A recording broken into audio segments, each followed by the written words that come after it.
Webinar is now live. Hello, folks. Looks like I'll give you a minute. I'll join in. Okay, I can see. I'm good now. I can see him. Are live.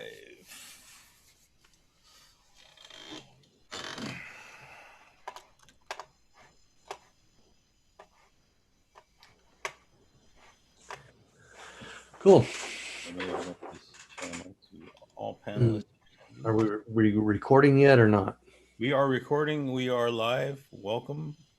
This is November 11th, 2020, webinar number 6. Today we'll be covering, I'm Curtis Jung. I'm Rick Sinclair. And we will be covering building a track plan in your Central Station 3 today from a layout. Did we want to cover any news? We do have an announcement that there will be a software update for your CS3 coming out soon. We don't have a specific date yet. We just have an announcement that 2.20 will be released. So keep an eye on your, you want to have your Central Stations 3 plugged into your web router. And when you're operating it, it should connect using the IP address.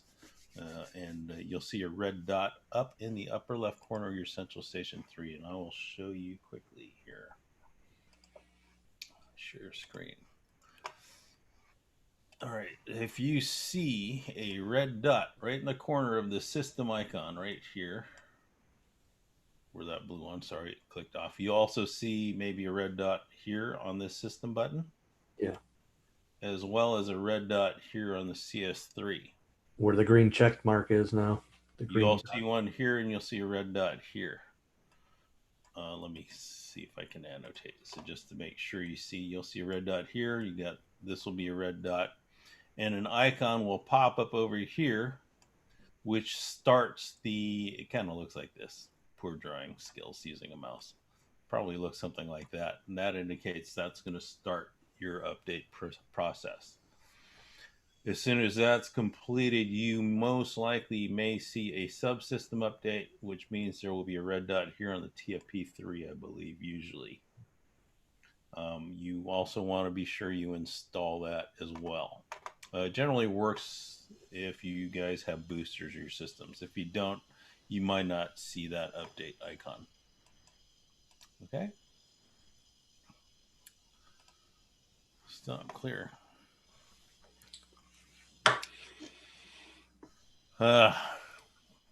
Okay. Anything that we want to say? We already have a couple of questions coming in.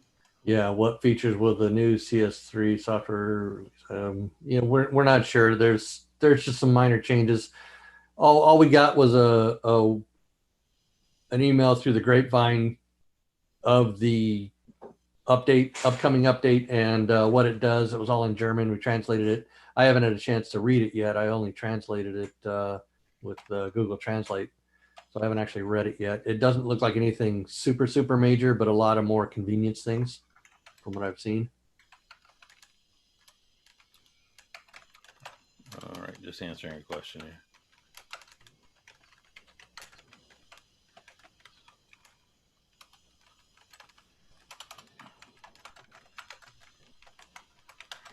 And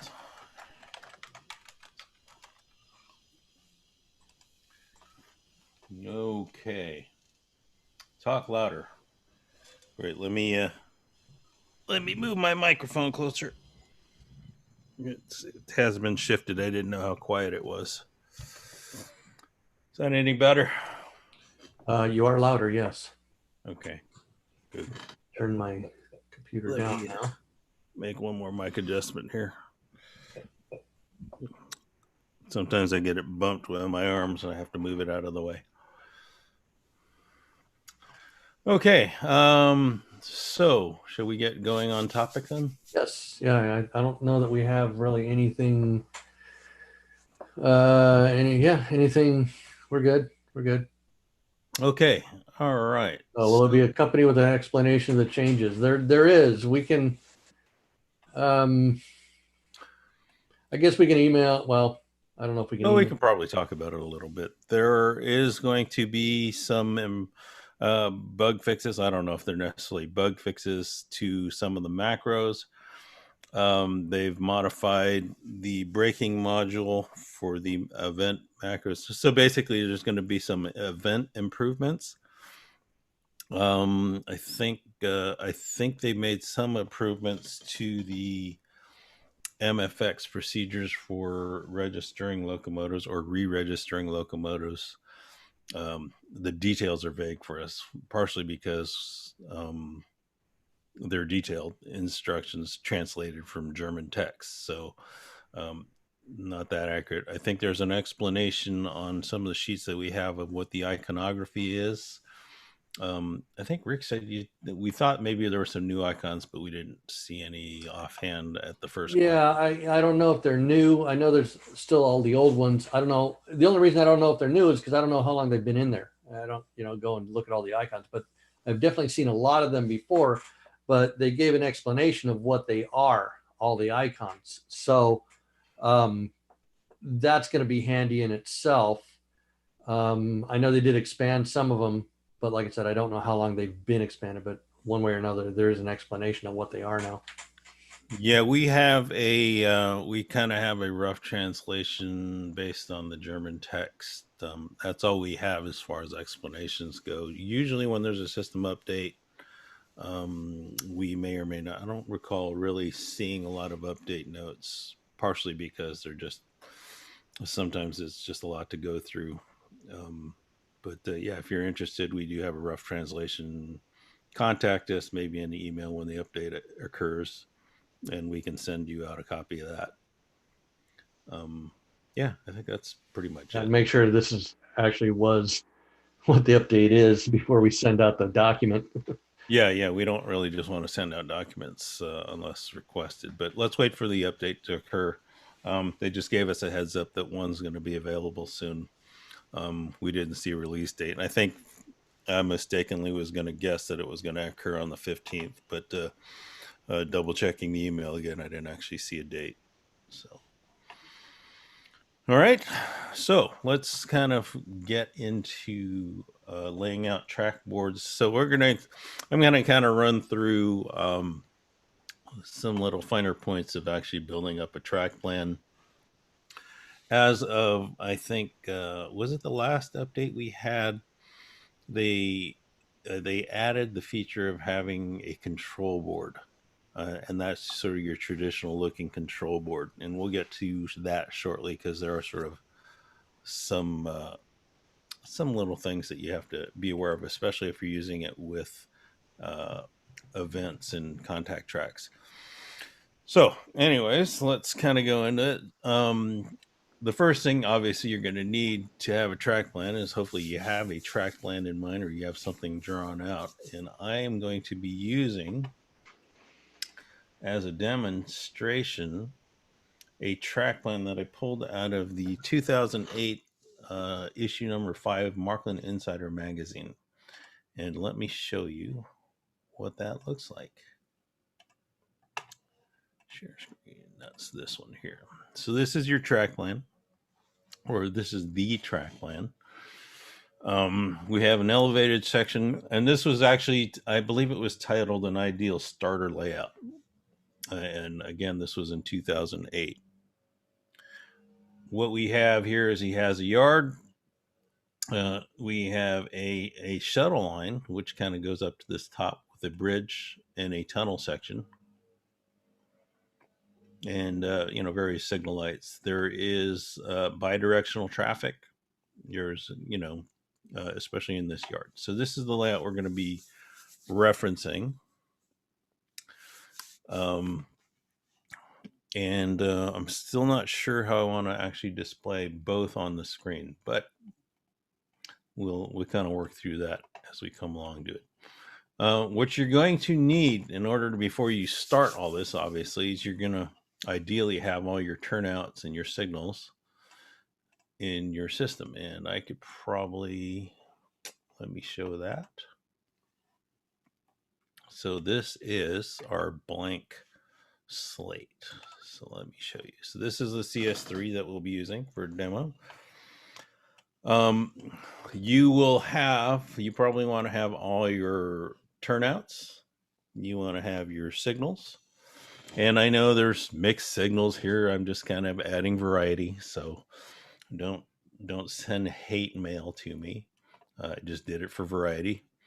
We also have some stop tracks, and I've also included the contact tracks based on just theoretical approach on my side. When it comes to contact tracks and event programming, sometimes you do need to test the system to figure out if that's what you need to do, because there could be issues that you need to correct for. So anyways, to begin your track layout plan, you want to make sure you have all your articles, again, turnout signals. You can add contacts as you go along. It's really kind of dependent because you're building a track plan.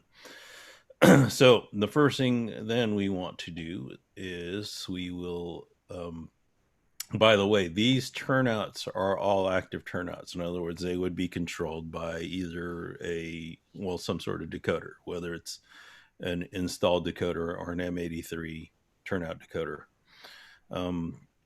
So let me kind of show out here. As a matter of fact, okay, let me readjust what I'm sharing so you can actually see both screens or both views. So let me reshare this. Rick, hopefully you monitor all the questions and stuff because I can't really. Yeah, I am. And I actually muted my microphone so you don't hear me tapping away. All right. Yeah. So let's see. Is this the, yeah, this is the right screen. Screen one, share. We did have a good question. Someone was asking where you got your hoodie. So Yeah, I saw that. I answered that. Okay. Okay, so now. Okay, you're showing the background of your desktop also on this. Yeah, do you guys really want to see that?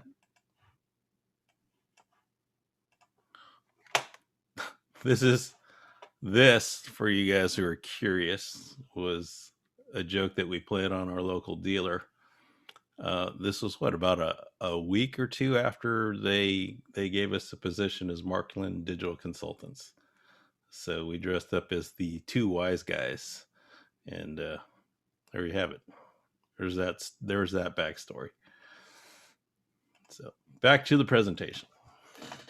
So you guys can see the screen, right? So all there you can see the track layout, CS3. Or Rick, you're muted out, so I can't really hear anything if you have any comments. Yes, we can see it. Okay. All right. So what we're going to do is we're going to go into the edit button here, and we're going to edit the trackboard page. And we will, let me kind of start from top to bottom of this layout on the left here, on the upper left corner. So the track plan that we have here is this line at the top. Let's get some annotations really quick, see if I can draw. So these are basically sort of dead switches. In other words, theoretically, they're never going to change because it's right-hand traffic. In other words, if I have a train going this way, it's always going to be on that right lane. And then we'll have a train going that way. It's always going to be on the right lane. So there's no reason for me to sort of waste resources by putting in decoders on, unless you really want to. It's up to you. So when you have dead switches or something that doesn't really need to be activated, you can go into, rather than using a switch that you've loaded, screen real estate gets really tight because the icons are big on a CS3. So rather than using these turnouts, you go to the add button down here on this bottom window. Oops, scroll up. And you have construction icons. And these, we're actually going to use, there's 3 sections here. We have a construction icon here. We have board link icons, and then we have manual mode icons. And the manual modes are basically dead switches. Okay, so you can't actually control these. To select these, it's sort of a double click process. You have to select the item you want first, then it's light blue, and then you can actually drag it onto the layout.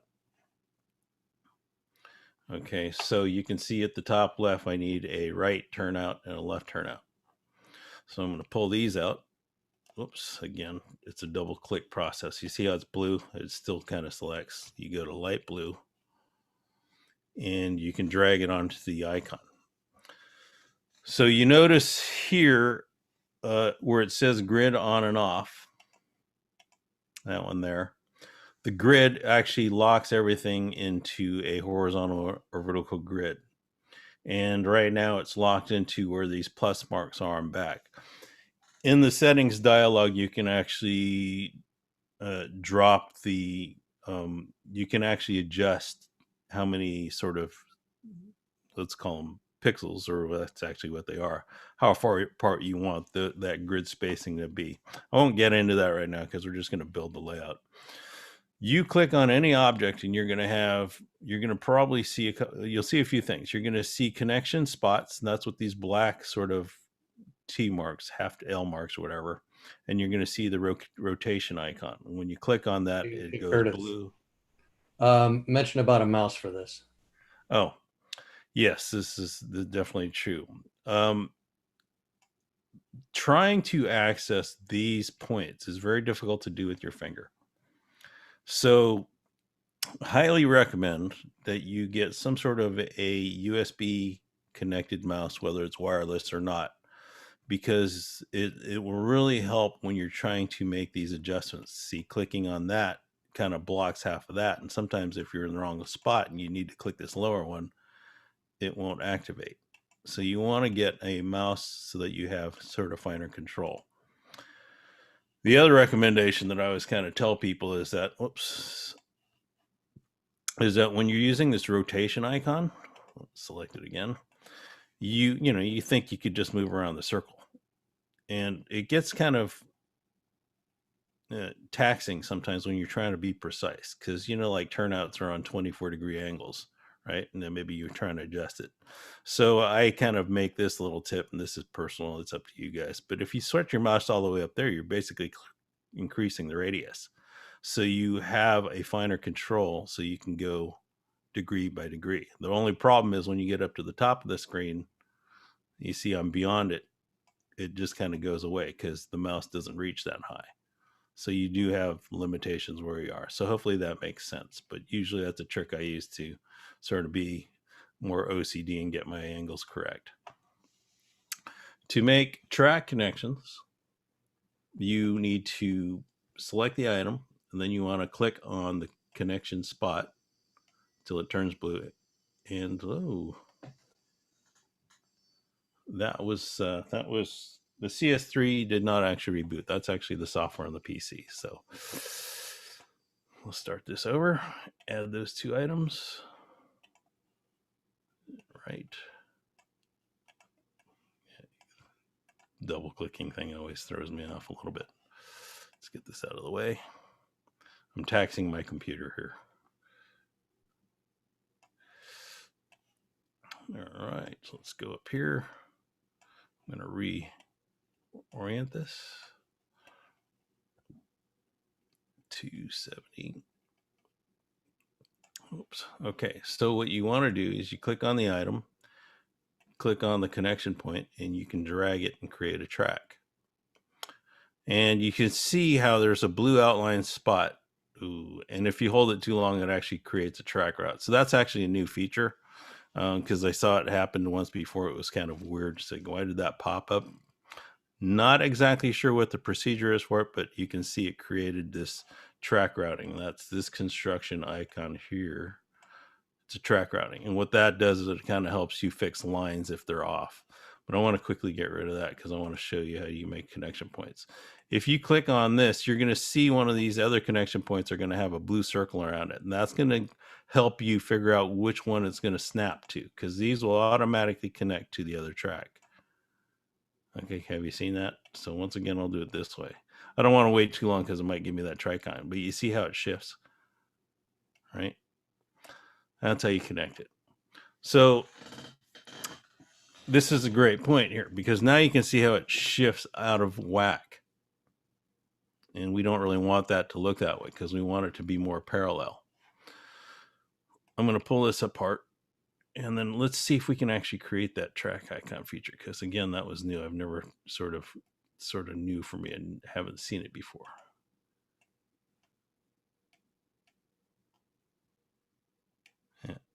Yeah, sometimes not really too sure why it gets weird like that. So let me show you how that track route. When you have something that you want to guide a track line to, you want to add track routing. And I'm going to add 2 because I know I'm going to need this, and this is just based on experience. So what it does, and let me put this out of place, just make it wrong so you can see how it works. So I'm going to connect that. I'm going to connect that. And I'm going to connect this. And you can see now that this track routing will straighten my lines out. And even if you rotate these, it's gonna follow that rotation. So let me quickly rotate this out of spot. You see how that works? So you can make sort of finer lines on, or finer track lines or parallel lines.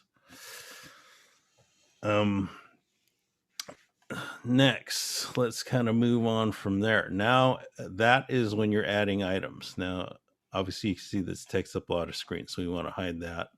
Now we're going to actually start adding actual switchable turnouts that we have in the layout. And Rick, if you see any questions or if I'm going too fast, kind of let me know if there's any comments on there. Yeah, not yet. I'm just manning other off-topic questions. Gotcha. Okay, so I'm going to add, I'll just drag in a few icons here. So I'm going to add this turnout, and I'm going to add probably that turnout up here.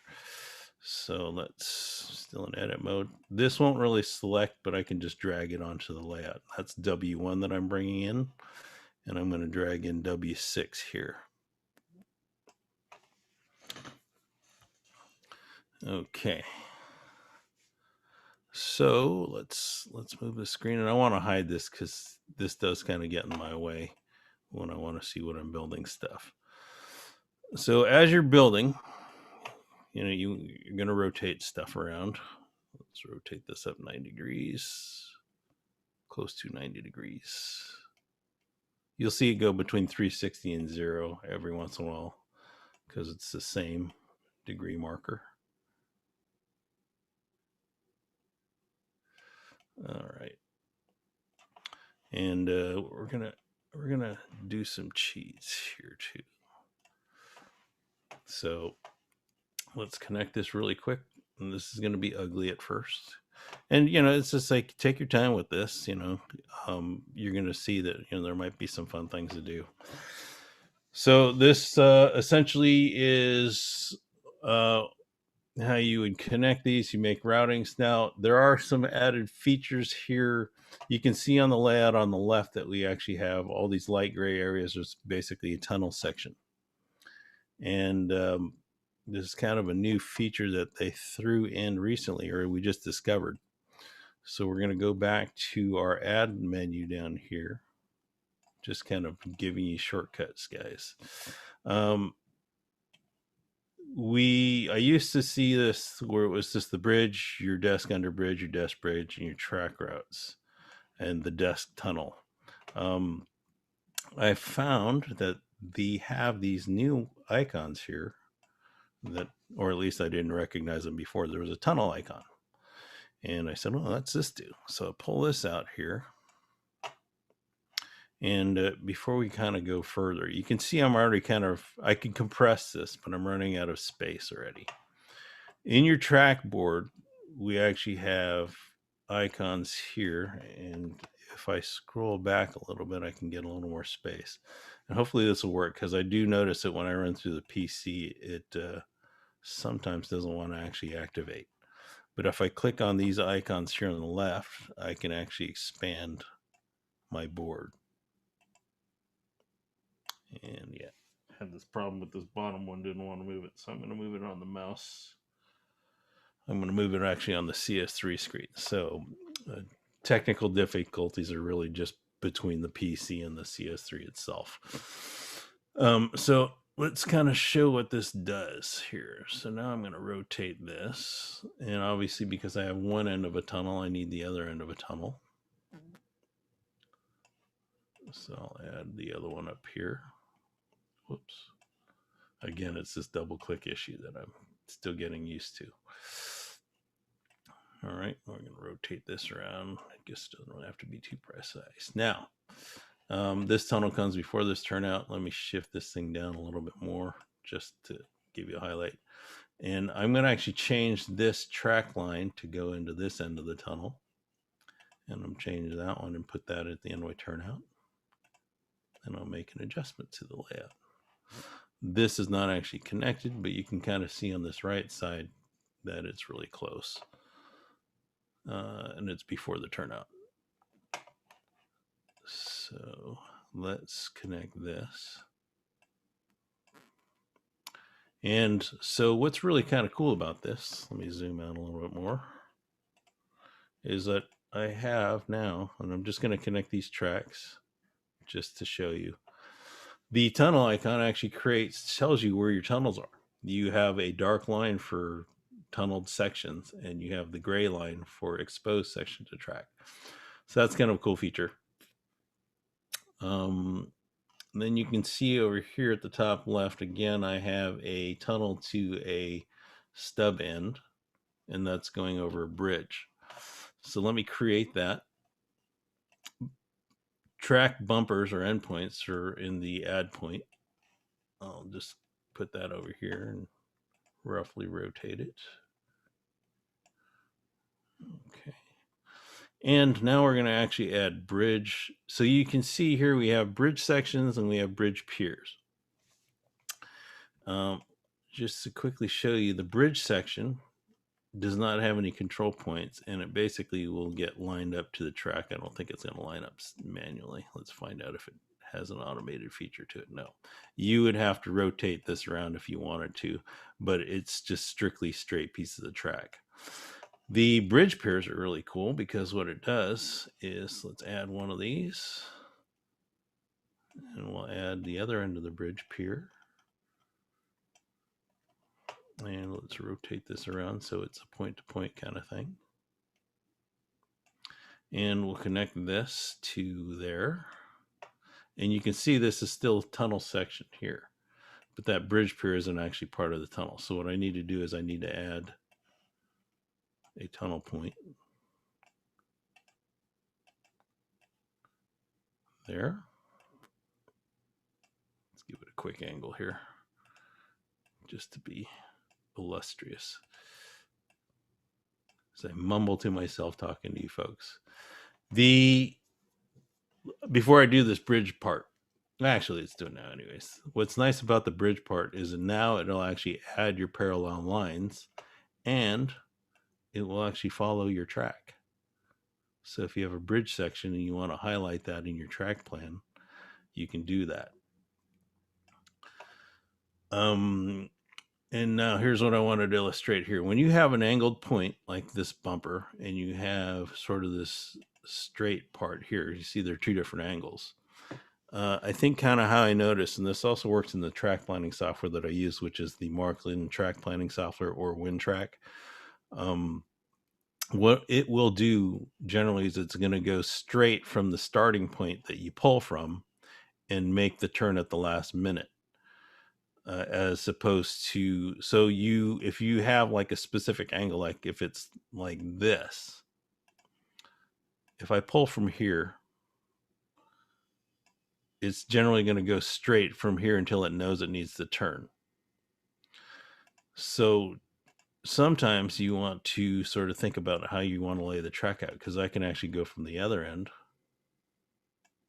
and it's a little less drastic. It's still there. You might have to use track routes, but there's sometimes you can tweak it a little bit and it's not so drastic.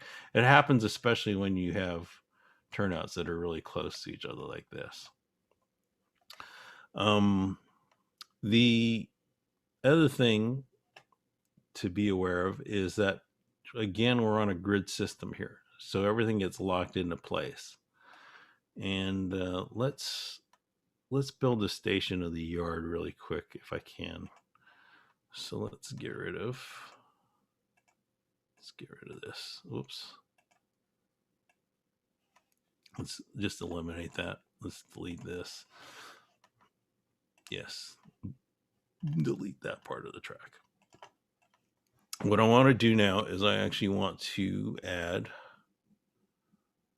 let's see, let's add these two turnouts here. We have this turnout here, and then we have this left turnout. So let's go here, pat that down. So when you have, let's say, turnouts before, let's see, I think, I forget how we laid this out, Rick. Did we do it this way? I think it was. I don't remember that little detail. I think we did it that way. I think we did it this way. Oh yeah, you had two turnouts and then the crossing right after the second. Yeah, well, we had them. They were on. So again, remember your turnouts are on 24-degree angles. So if you're standing at 90, then we want to be somewhere around one. Yeah, the math is weird. You want to be like that. Okay, so the thing is, if you have your turnouts like this on a yard, right, like this, if you put them close together, I believe they used to connect. Oops, you see it connected to the wrong one. So let's actually tweak this. Whoops. Come on. Again, this is why using a mouse makes it easier than using your fingers or your thumbs. So if I lock these things to the grid, you're going to have this little squiggly. You see how it's not straight? Okay, this isn't straight just because the grid is at an angle may not actually line up correctly. So what you can do is you want to turn the grid off, and that way you can, if you want, you can actually position it so it's straight. You see, and then you can turn the grid back on and it won't snap out of place. So it's sort of like a trim setting where you can make minor adjustments to where the grid is. And I think if we snap it back, if we turn it back on, you see it resumes back to a grid position. So once you edit it with the grid off, try not to move it with the grid, but when the grid is back on, because you want the grid on for the most part. It helps identify things. We will now add some signals. And again, this is, obviously I'm not going to really complete the layout on this demonstration. I think at this point, we'll just kind of see how it goes, because I do want to get through some features. Let me, a couple more minutes, show a couple features and then show the finished plan. Yeah. So let's see, let's go ahead and add this out here, because I do need to sort of add track ends. I think that it is. Okay. There. And let's add, let's add some bumpers. Sorry if it's not in the screen here. So we're going to add these bumpers. We got two of them here at this end because we're talking about this part and talking about that part. Whoops. There's definitely a lag time when you're dealing with computers. Just pull that back in. Yeah, let me hide this so I can get to the control board. And rotate. Do rough rotations. Okay, and the reason why I'm going through this is because now I want to kind of show you guys what's wrong one. Oh, just connect it to here. Why not? Ugly. Here's where you want to use that track route.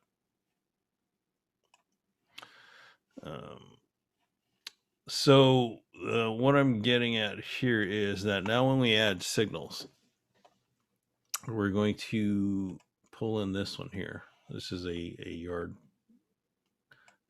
signal. And we'll just kind of reorient it and rotate it correctly first. If you, now it's on there, and if you actually line it so that the blue section touches the track, it may snap into place like it did there. Or actually it would do, this one should have an icon change. Wow, that's weird. It doesn't want to do it now. Yeah, I think because you're still in edit mode. Yeah, it won't change. It should change when I'm in edit mode, but let's snap out. Yeah, but you haven't saved it. There you go. Okay. But Well, I'll show you what it does usually, or at least what it did on this other layout the finished product that I built out. We're going back to edit track page, and then you have your semaphore, same thing. You can snap it to track, and you see how it lines up to the angle of the track itself. The same thing will actually apply for contact tracks. Contact track out here. But you kind of have to lay it in the layout first, and then you need to let it snap into place. So that's kind of how you place things on the layout. Now, let's kind of go to the finished product here, and then we'll talk a little bit more about control boards, which we haven't done. So this is actually trackboard diagram page. And I'm going to load up the system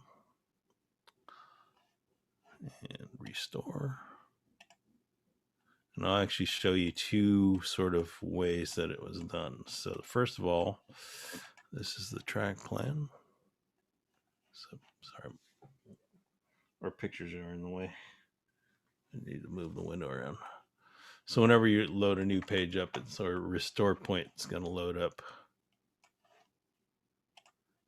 the track plan. So this is the track plan. And it's very funny. Have you noticed, Rick, that the icon isn't the same as we just talked about before the meeting? Oh yeah, it changed back to the old one. Yeah. This icon here. Let me show you really. This icon, when we were doing our test, I was explaining to Rick that this would swap out when we changed the track. And it changed like the one on the top line. Yeah, so just by rebooting it, it's for some reason it's not changing. So yeah, there's funny things that happened. As a matter of fact, even look what it did here. It shifted my icons a little bit. So unless you didn't load the right profile. That's the only oh yeah, well we can show that. Let's see what it is. Okay, so basically here's the track plan as it's completed and drawn in. And like I said, I did want to show you that, and I wanted to show you right now there are no contact tracks into it. So when you build your contact tracks, there's a couple things that I should point out here. When you have like a yard station and your tracks are close together, you may at times have difficulty activating, these switches in particular. See how I'm clicking on the top one, but it was actually activating the bottom one. So think about that sometimes, because the tracks, even though it looks nice, might be too close, even with the icon or controlling with the mouse. So that's and especially your fingers. Expand your window a little bit, make it a little bit bigger for them. Okay. On your desktop. Let me do that. That's a good idea. I just wanted to. Is that any better? Yeah, that's much better. Okay, so you can see here, I'm clicking on this. If I shift down a little bit, it clicks the bottom icon. So yeah, test some of this out. Sometimes you need to expand it. Let me load up the one where I added contact tracks. Actually, before I do that, so right now I have a contact track that I placed here, right between this turnout and this turnout. Obviously there's not enough space for it, so you do have to sort of make those sort of adjustments when you start adding contact tracks or circuit tracks. You want to have them all kind of planned out. Let me restore that. So I'm going to show that track plan.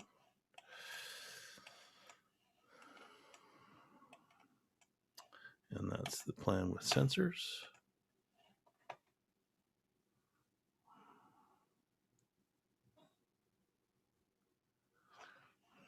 Okay.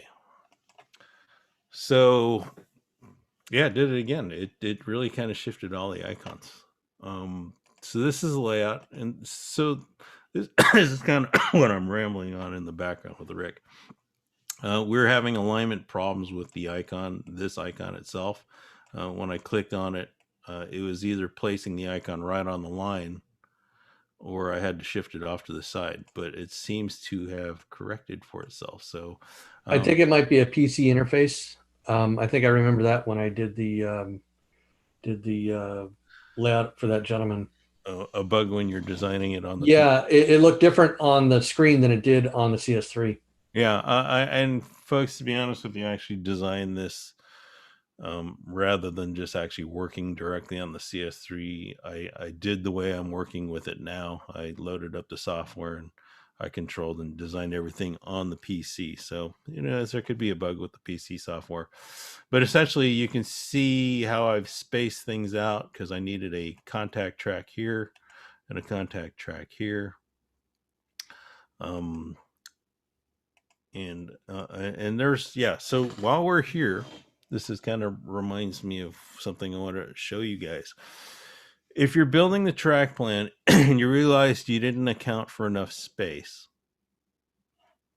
you have up at the top, you have this selection set up here.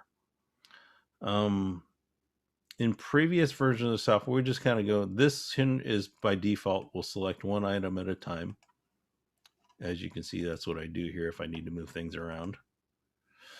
This one, we'll go to this one first because it's kind of a weird random one. Before at least there was some method here where you can actually outline a section and you can color that section. And I wasn't able to find it. It also would seem like an idea to group move stuff, but unfortunately, when you click on something, it just deselects itself. So it's kind of this weird function that I can't say I found use to it. And plus, if you go up to select and to move it, it actually deselects everything. So if you do actually want to move a bunch of items together, like for instance, I didn't make enough space to add track here or there, and you need to move it. What you do, you select this middle one. And again, this is where selection gets really kind of weird because you might have to do it in multiple stages. And let's go to the most congested part of this layout, which is the lower left. And let's say I just want to move this whole thing up or down, right? You need to select each item, and you see how this blue circle practically covers up that signal. So it kind of makes it weird to try to select it because it deselects. So, and I can't even select that contact track because it's just blocked out by the other blue circle. Okay, so there are these little bugs and caveats that you have to think about when you're doing something like that. So you need to sort of find a way to select at least. You see what happens when I clicked on this control handle and it deselected everything. So that gets a little frustrating at times. So I'm going to do this again. Select way out here, select way up here. And again, this is typical, folks. This kind of thing will happen. But to group things, you just need to get as many things as you can select. And I'm using a mouse, folks. Try thinking about doing this with your fingers. Okay. You just need to select these, and then you can actually pull them all around and move them around at one group. Okay, so just kind of shorten that example. Even then, it can be difficult with the mouse to grab the ones you want.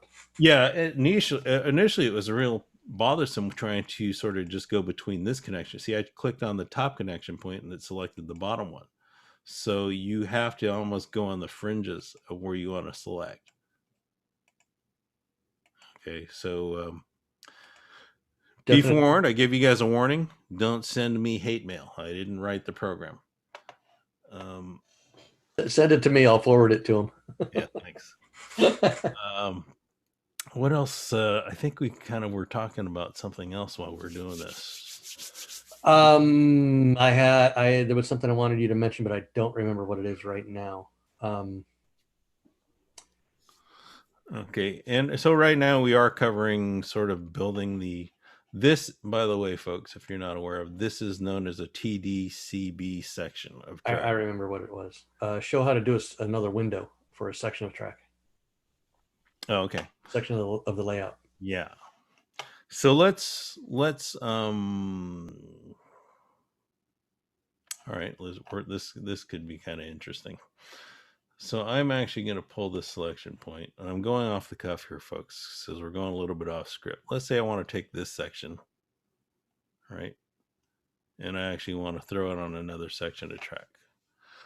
And you see how it just didn't select those items. It's weird. And it's probably because I'm operating through the PC. Let me close this out. Save. Let's go back out here, and then we'll go back into edit mode and see if that clears up that bug. I just want to select. There you go. Select it. Then I can go under the track diagram area button up here, and I can copy this selection to another section of to another board. Okay. And let's see if this actually works, because I did have problems trying to get it away. It needs a name. Board 2.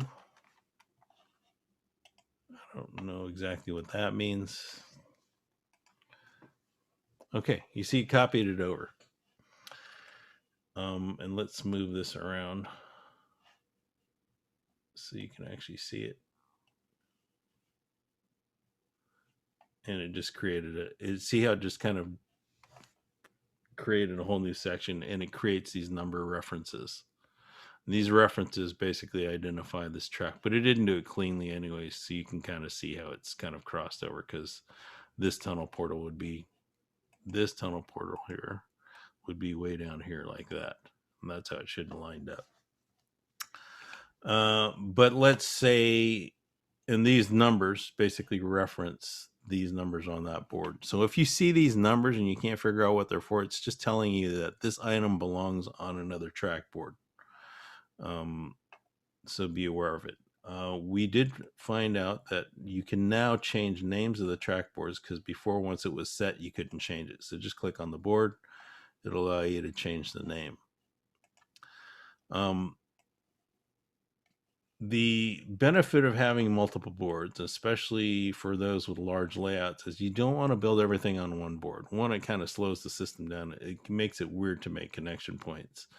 But what I'm going to do is show you sort of a shortcut on what it's doing. Let's go back in here. Got to go save it first. Edit trackboard page. Let's delete that. I'm going to delete parts here, folks. Just kind of show you what may happen. And get rid of that. Now let's do group delete. What do you say? Select. Come on. Group delete. Let's see if that works. Delete, yes. That did not work well. Probably because those exist on another trackboard. Yeah. All right. Well, I just wanted it out there. So let's say you actually have a blank section of track. All right. And let's see. Did I lose that other trackboard? Track diagrams. Yeah, it's there. What you want to do here is we're going to go to the add section. We're going to create a board link. And it will actually list the board. So right now we're on the start packing link layout. You can see at the top here, this label here, right? That's the layout we're on. And we want to link it to board 2. So I would create it here.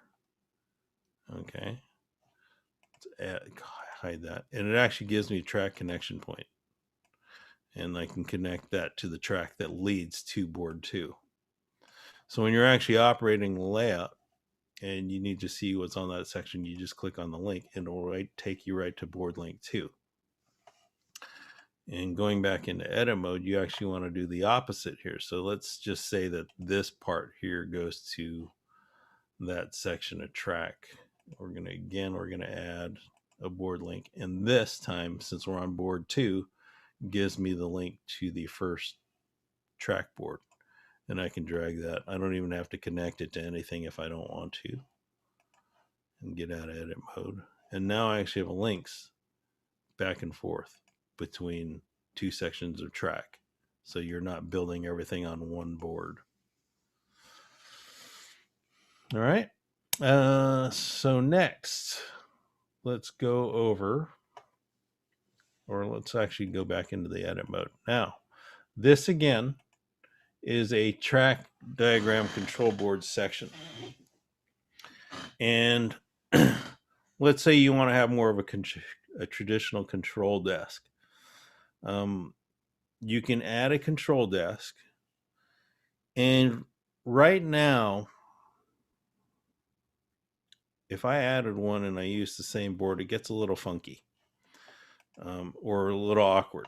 And the reason is because when you create a track control board, these track routing icons sort of are connection points between items. And we're talking about this. Sorry, let me just kind of delete stuff so I can actually point it out. When I add track routes, whoops, boy, just auto connect. Let's go all the way over here. When you have these track control connection points, they don't seem to transfer over if you try to copy them into another section. And what it does is, like, if you have like these numbered sections, like I show here, these numbers, these endpoint numbers, they start to mismatch because it's when you add a track control board. And let me just kind of create one so you can kind of see what a track control board looks like. Control board. And this is what I mean by the traditional icon. So we can do the same thing here as we did in the beginning. I'm going to add some manual mode turnouts.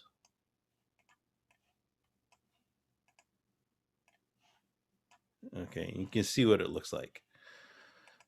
It has the exact same features. The funny thing is these circles here are bigger. So when we talked about trying to move things in a group, they get in the way even more. The rotation kind of really helps. They did a good job here, I'd say, because they kind of consider, they kind of make things easier when you're using like a staging yard. Because if I had a staging yard where these two lineups were properly oriented, let's kind of do this now. See if I can do this.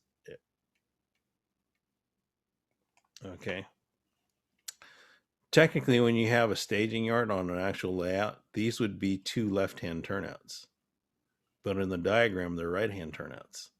So like I said, the rotation works pretty well on this. So if you see it's the same kind of turnout, but it shifts it whether it's left or right. You just have to find the right one that works appropriately for you. Your connection points are actually exactly the same functionality as the traditional, or I shouldn't say traditional, the newer style board, which is the one we've been talking about so far. But you have the same kind of connection options.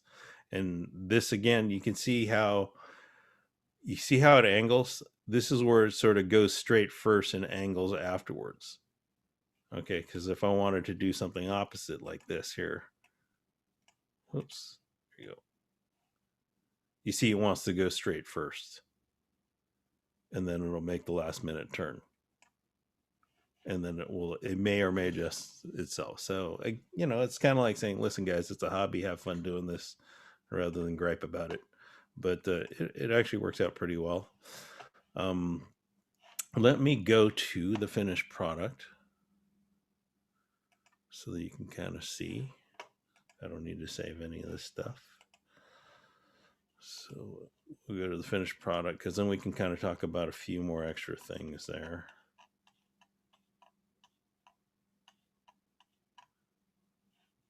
CB plan. How are we on questions? Doing good. I'm manning them all, so nothing to interrupt you yet. But yeah. Okay, so this is the finished sort of track plan board. I've added my stop points. My sensor tracks are all red right now because it's not really connected to track, and I just need to adjust that. So this is again, what I said in the beginning, you want to have if you can get everything in place, all your articles available. Let's see. Let me just gray these things out so that we can demonstrate.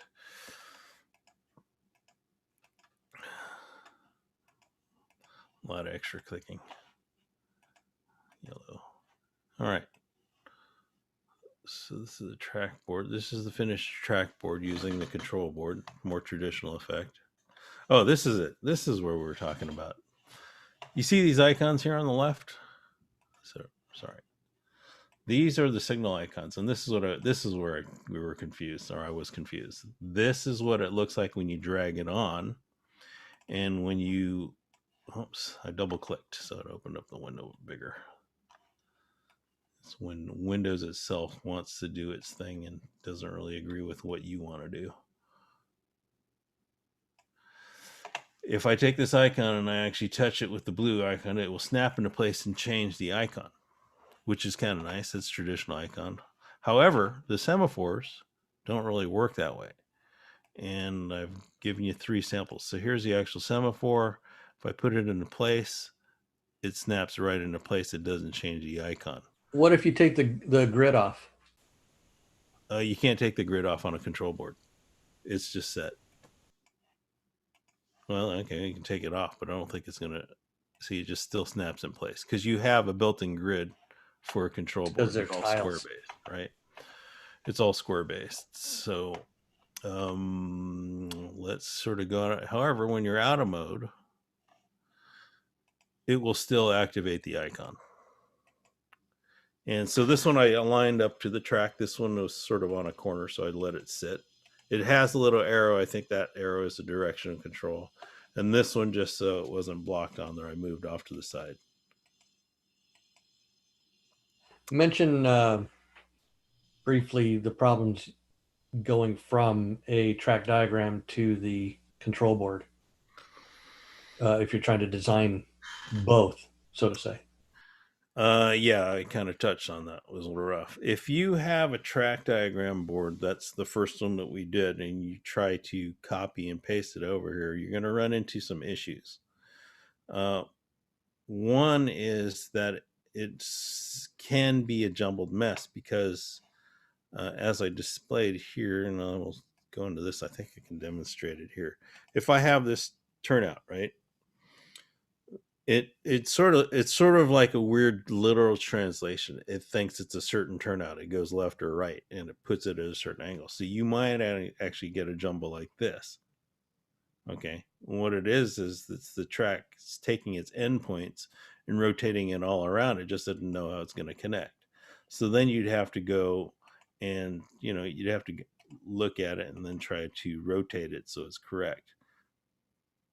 That blue line kind of shows that there's an error there when it goes blue like that. So that's something to consider. The other thing that I do, remember I was talking about when you have duplicate numbers. So at the endpoints here, it's going to be like number 1, 2, 3, and then this one here might be 4, 5, 6. It's all numbered. And when you have in edit mode, you see this gray spot up here. This is sort of that track route icon that I used in the previous example when you want to straighten out your lines. What it does is it doesn't translate or copy these things over.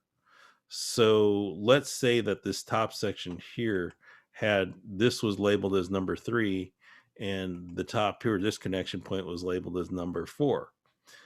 Because this was an interrupt on the main layout when I copied it over, it changes the number scheme and you can't actually match it up.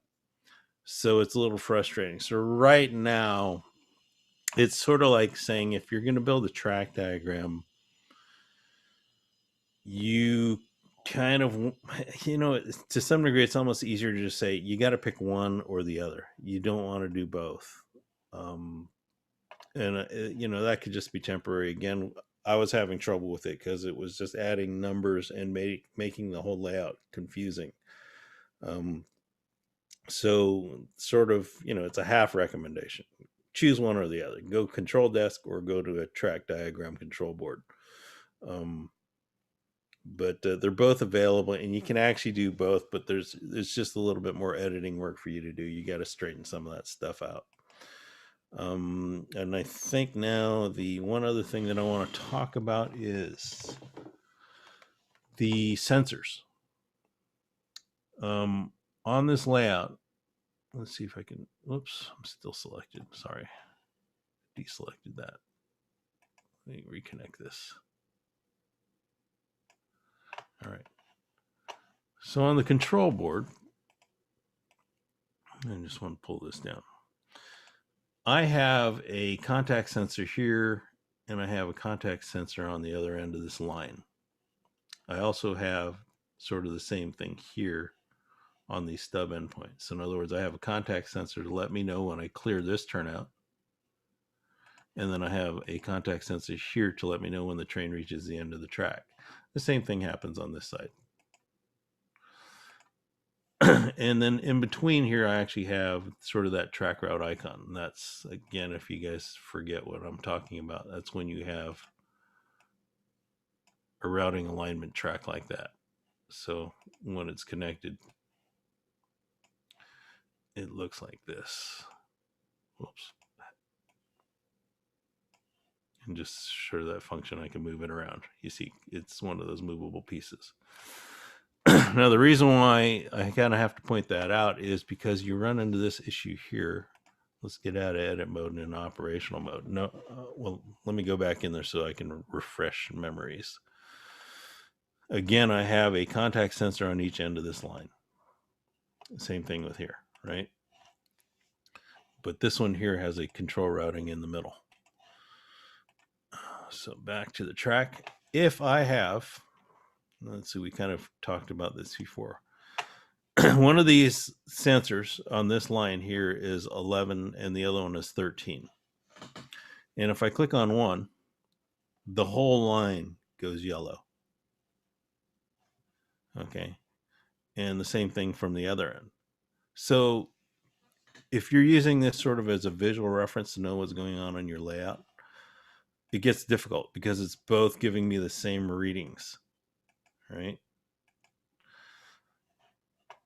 If you add that track routing in between, you get this little black spot here, and you can see right here on this endpoint. So I think it's 8 and 9.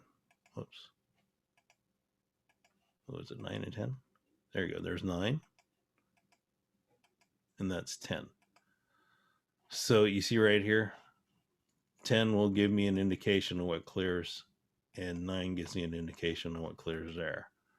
So you want to have these little connection points. So to summarize, how that actually works is that the sensors are going to guide itself based on how many of these connecting points you have between the lines. So I only have 2, 1 and there.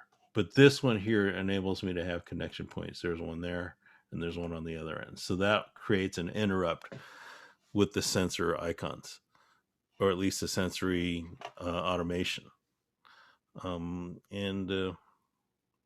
you want to illustrate, put one down on that bottom line, not the bumper line, but the one right above it, and show how it blocks the two sensors. This one here, 13 and 14, was it? This one here, 11 and 12. Okay, yeah. So let me kind of do that. So I'm gonna actually disconnect this line. You go to the add button, and we're going to add a track route.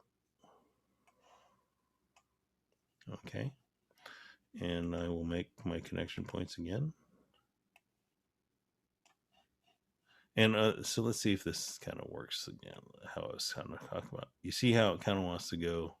It creates weird angles if you go in the wrong direction. So that's not going to work. That's not how I want it to work. Partially because I think I have that sensor in there. Delete that. And I'm going to go this way instead.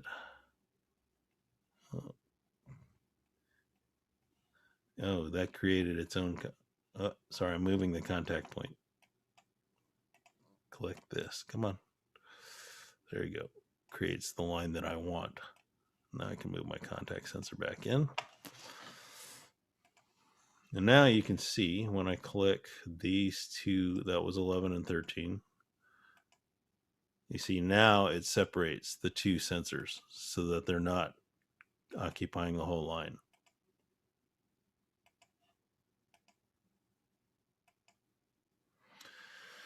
All right. Well, I think that about does it, unless we have some questions.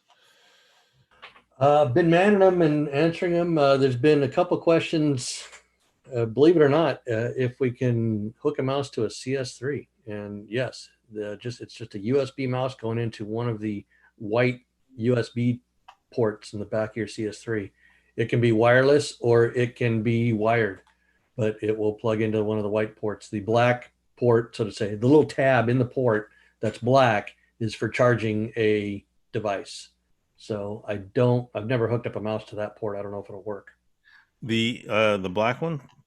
So yeah, you can use your mouse with it, but the black port has a charging output, so you can actually keep like an iPad and iPhone charged using that black port. Otherwise, it's a standard USB. The two white ports don't actually have a charging output.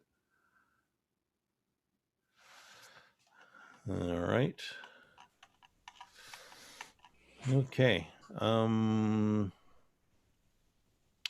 So you answered these questions? These are all No, not these two that just popped up from David Gregory. Does the same thing work on the regular control board? Can you elaborate? What kind of? Oh, because the track routing. Yes, the track routing will work as far as if you're talking about event programming. Yeah, it works the same way. It's just graphically different. Kind of, it's sort of the same way it works on an old CS2, which didn't have sort of yeah,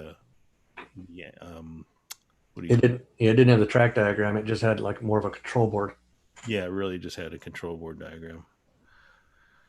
What does the red on a track contact mean? It basically means that you're not really connected either to an S88 or it's not connected to any device, Or your L88 is not plugged in.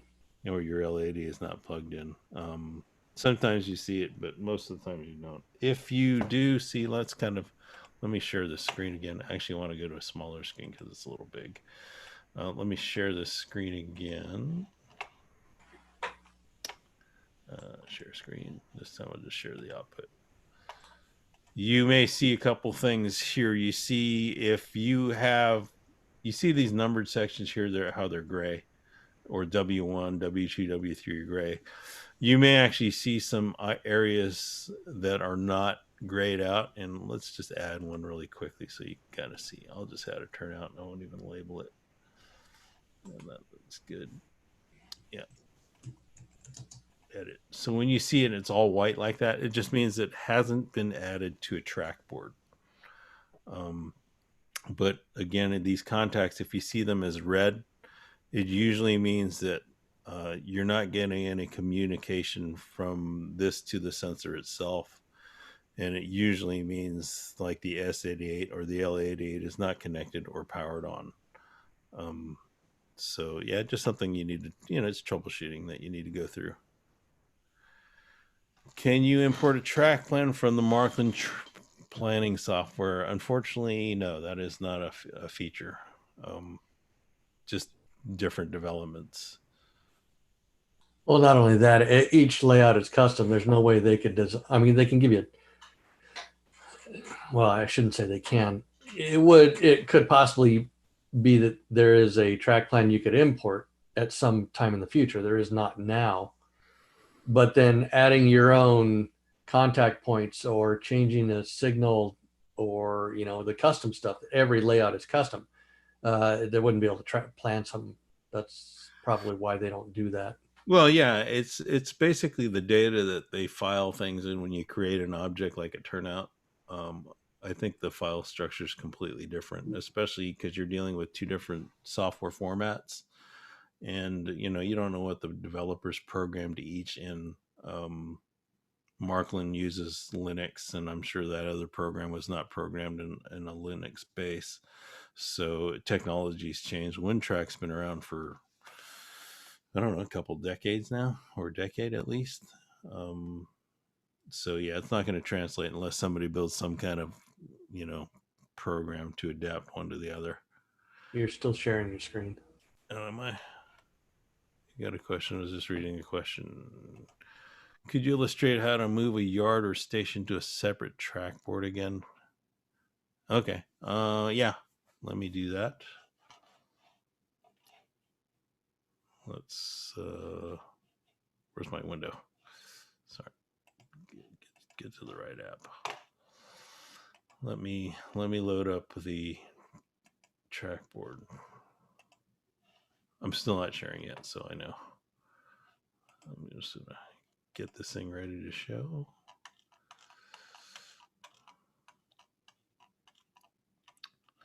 All right, let's go to the simple plan. Let it load up and I'll share the screen. Share. Okay, so probably the easiest thing to do when you want to actually cut and paste to a different track plan is we go into the edit mode. And depending on what selection method you're going to use, we're going to actually try using this one. I'm going to select that whole yard. Okay, and you want to be sure that all your elements have sort of these light blue circles or squares around it. You see I missed this one turnout or signal. So that means you probably want to try to reselect again. Now you go to the track diagram area button here at the top with the plus sign. Generally means add. And you want to move it to another section or copy the selection to another selection. So there's your options. This is probably the first error I did first time. I copied it over, so it created a duplicate of what's on here. I actually want a different section, so I'm going to actually select a move selection to the other section and create the station name. Let's say because you want to use a station. And I'll go ahead and click OK. And you see Bug City. It's not a great translation. And again, this bug might just be because I'm using the PC to communicate with the Central Station 3. I'll tell you what, let's try this. I'm going to disconnect. I don't have a spare mouse on me. I was going to disconnect my mouse. I'll try doing it by hand. So let me restore this, and you guys can chat amongst yourselves. Rick can answer questions. And I'm actually going to do the copy over directly on the CS3 rather than through the PC and see if it translates better. And track plan, restore. This is, again, a good reason why you want to save your plans as you move along. Yes, I think we should mention that more and more is backup, backup, backup. Before you do anything, back up. Okay, so now I'm actually, wish my mouse plug wasn't on the back. I'm going to do this using my fingers. So all these edits, if you see me doing errors, it's because I'm using fingers. I'm going to edit the trackboard page. I'm going to select the selection. I'm going to make a selection. Okay, and I don't care if it's accurate or not this time. This is directly on the CS3. Move select. That's why he sounds kind of weird. He's turned away from his microphone. Yeah, sorry about that. I don't care what name it is either. And yeah, so it's not the smoothest thing. But you see how these numbers are? They kind of indicate your contact points. And you can also see how it deleted it from this layout, so you know what the contact points are. And if you pull these things away from each other, you can kind of get a good idea where they get connected to, which I can kind of tell where they're connected to. I just got to spread them out. And, it could be, so like, let's look at this one. You got 7 over here. So we know that's a top connection point. We can already see that this connection point goes on that end of the turnout. So that kind of will help a little bit so far. And then I have this one here. So I just got to drag it into position. I got this little, these are my track bumpers. That's really good there. This is the kind of thing you get also when you import your track diagram from a CS2 into a CS3. Yeah, you kind of get this spaghetti. Yeah, and these are my track routes, so that's kind of handy. So it's not the smoothest, obviously, but the thing is, it's it definitely, it's rather than a total loss, you just have to make tweaks to it. Again, make a hobby out of it. Don't make it your life. So, because we already got enough problems with the COVID. So, and then this kind of comes in handy. Like, let's say we want to do that group move because it's a little low on the track plan, right? So, like there, makes it easier to select it since I spread everything out. Whoops. I tell you, they make these circles so big, which is great to some degree, but when you're actually trying to tweak things, it can get frustrating. So I'm just going to move it up. Okay, you see how it already snapped that turnout. Yeah, you missed that one contact because it was too close, but Yeah, it was just I knew I was going to make these errors. So oops. And the reason I did this happened is because I'm still selected on the multi-select. So go back up to the top, select it here, move that. These are my station yards. Probably not in the right order, but it's okay. I can live with it. Uh, if you have them oriented wrong, you just drag it down a little bit, and it'll straighten out the way you want them to go. And this is great. This is where we want to let's say add board links. I think. Yeah, right. So we're just going to add two of these. We're going to add one here. And we're going to actually need to add two. Because I need to position them afterwards. And you know what? I don't think I've ever tried to add them when there's already existing numbers. But let's see what happens. I think normally I would just end up defaulting it, connecting it to the new part. Oops, that disconnects it. All right, because I don't think you can actually click on those numbered sections. So we'll do it this way. Very rough, folks. Very rough. And then I'm going to go here, and it already disconnected those points. So I'm going to add my board link here to H, because remember I didn't care what name it was. Rotate that up.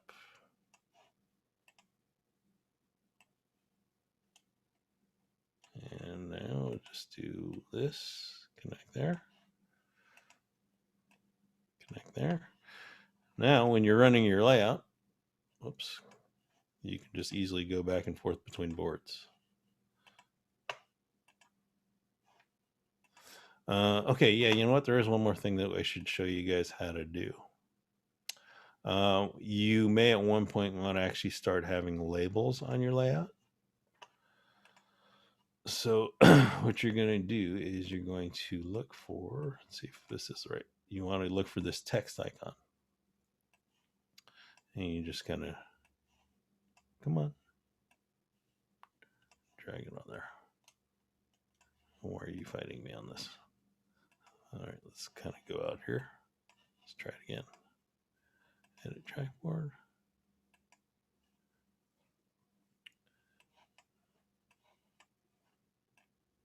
I do remember speaking to a reader about this earlier.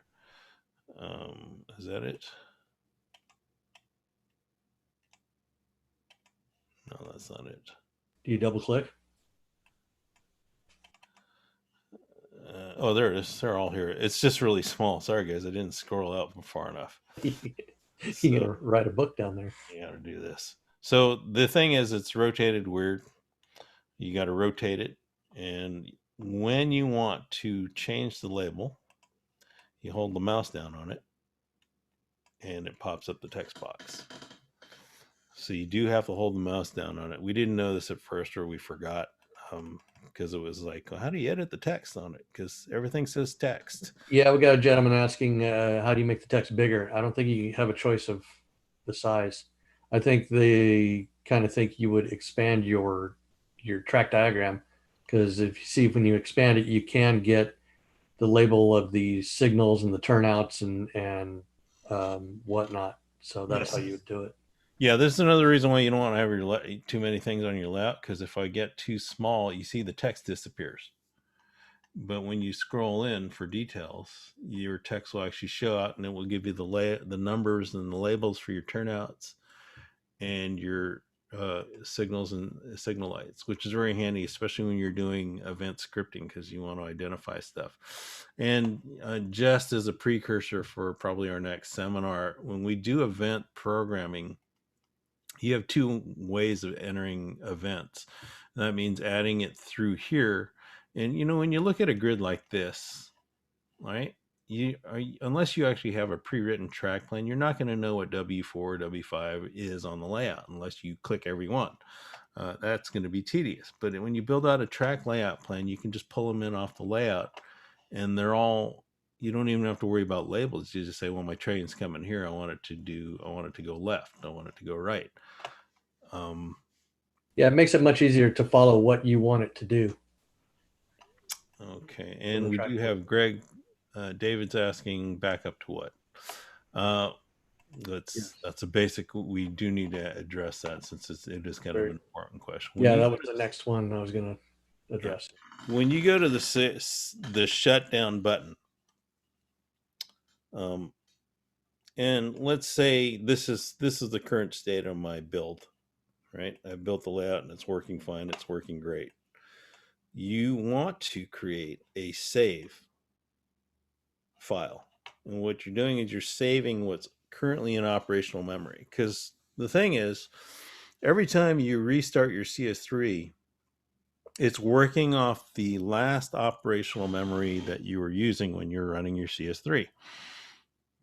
But when you have an error, or you get some weird glitch where your data file gets corrupted, that corrupts the operational memory. And if you didn't save it, then you can't return to that point. And one of the more common problems, which is maybe addressed in the next software update, is that with MFX, there's still sort of a learning curve when you're learning how things are being addressed. And when you try to change it out, it messes that up. And it's hard to go back to a starting point, because you've already loaded an MFX and you tried to alter it, for instance.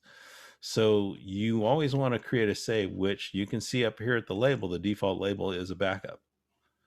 And it's generic, so I don't recommend you using that label. So you can see down here at the bottom, all these layouts that I built for this webinar down here in the bottom.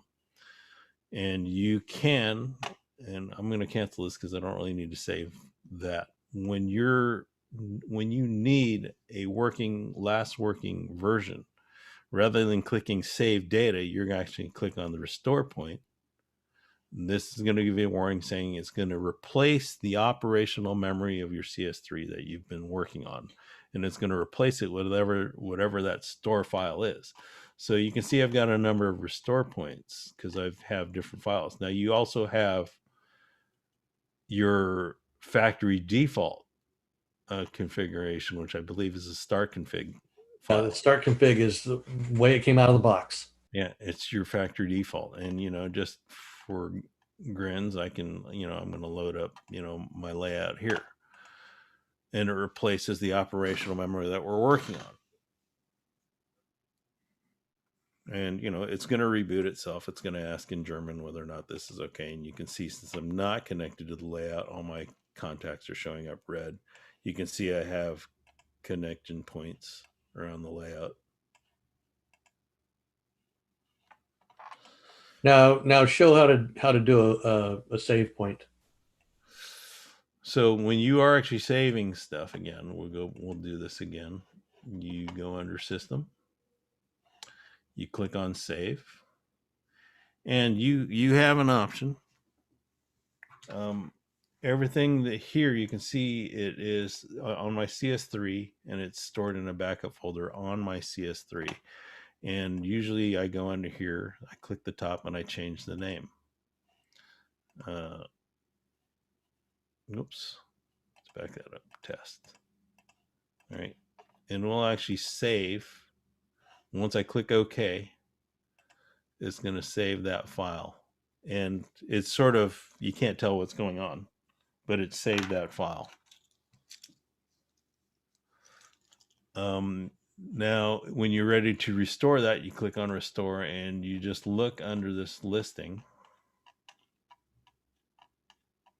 Let me see, remember I named it Test. You click on this file, and it will just click OK, and it restores that file. Now, while I'm on this section,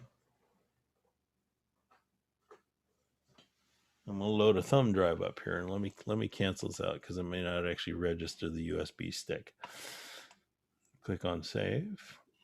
Now, you can save to a USB stick if you so choose, and make sure you select the backup file because it's going to load up into the USB, whatever you save. The other method that you can do here is, let's say I'm on my CS3 memory, and you just want to just save a backup on a spare backup on a USB stick. You can take your show file or whatever you want to do. Like I'm going to take the CV plan, and you can just literally, select it first, and then you can literally just kind of drag it over to the USB button, and it will actually save it for you. It's just copying it onto the USB stick. So now I have a backup on my CS3 as well as on my USB stick. And to verify that, this is webinar 11-2020 CB plan. And I can go here. I will scroll down, and it's right here, webinar 11-2020 CB plan.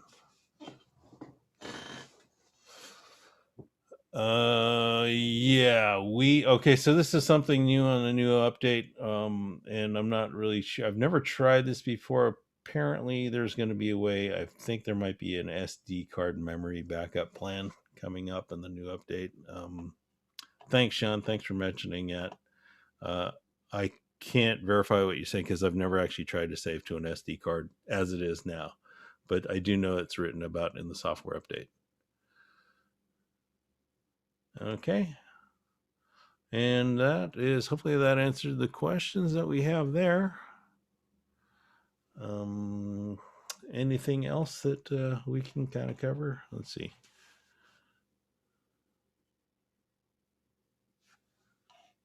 Rick, you're muted. So we have half an hour. We can take questions. Yeah. Let's open up the forum if you guys have any questions. Or if somebody wants to raise their hand and talk.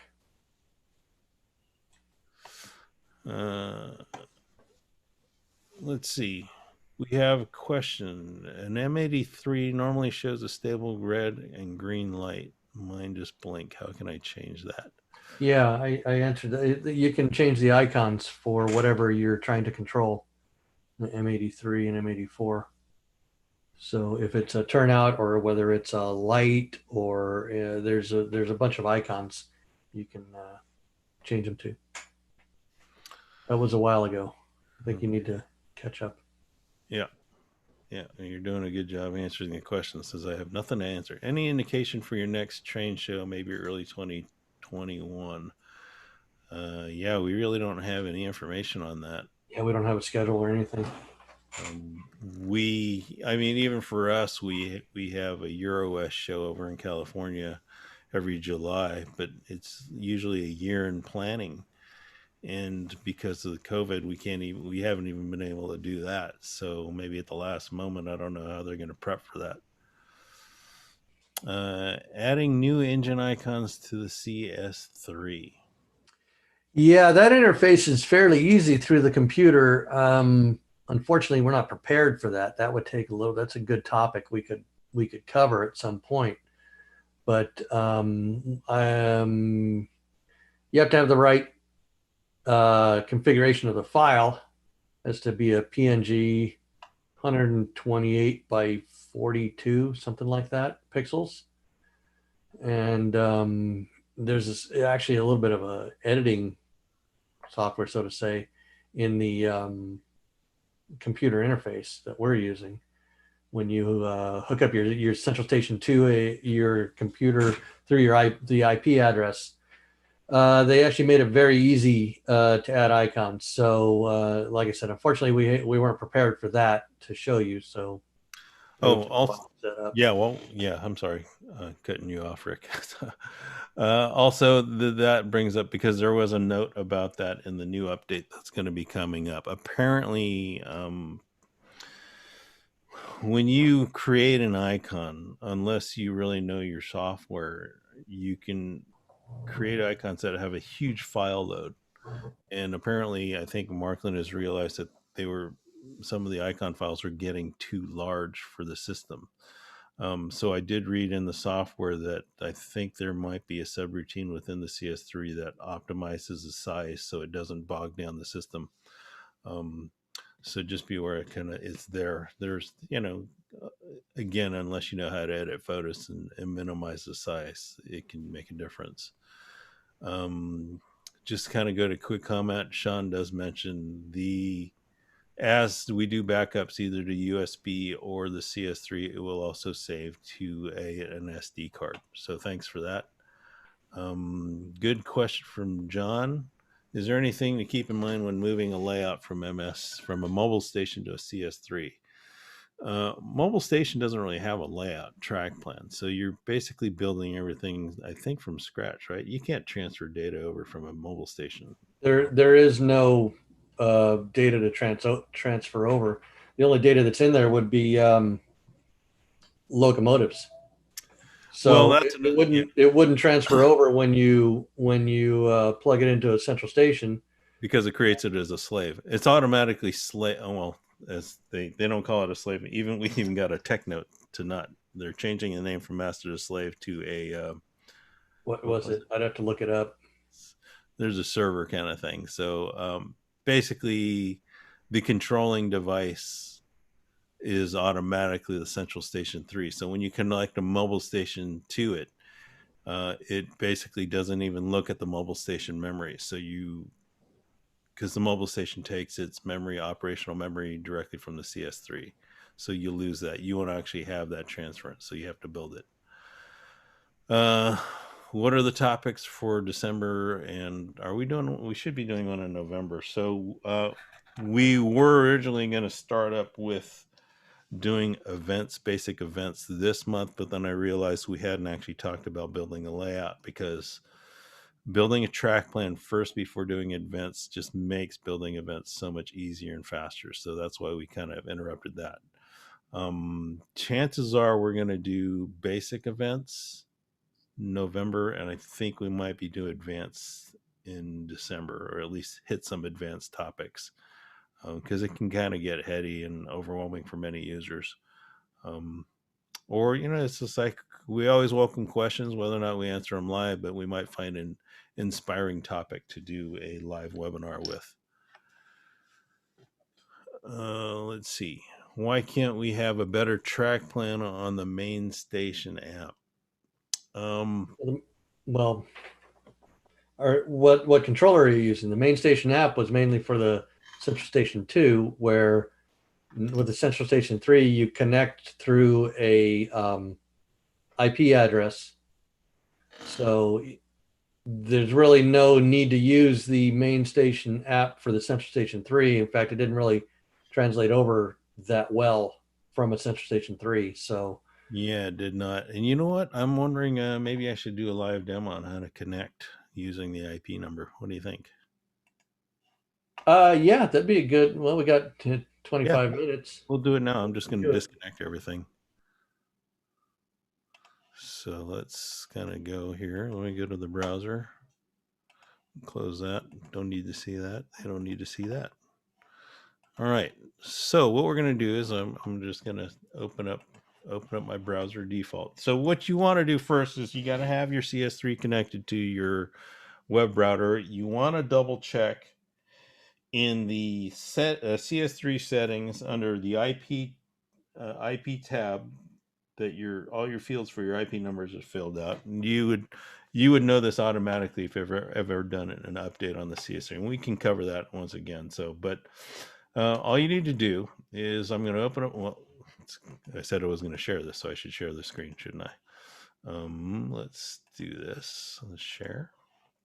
So the first thing you want to do, you want to open up a browser. And you just have to type in that IP number, and I'll show you where that IP number is again. Let's see, come on. You're not sharing the CS3 screen. No, I'm not, because I'm showing how to connect to the CS3. So, and the thing is, it's not actually, okay. So this is my IP number, and I just kind of know it.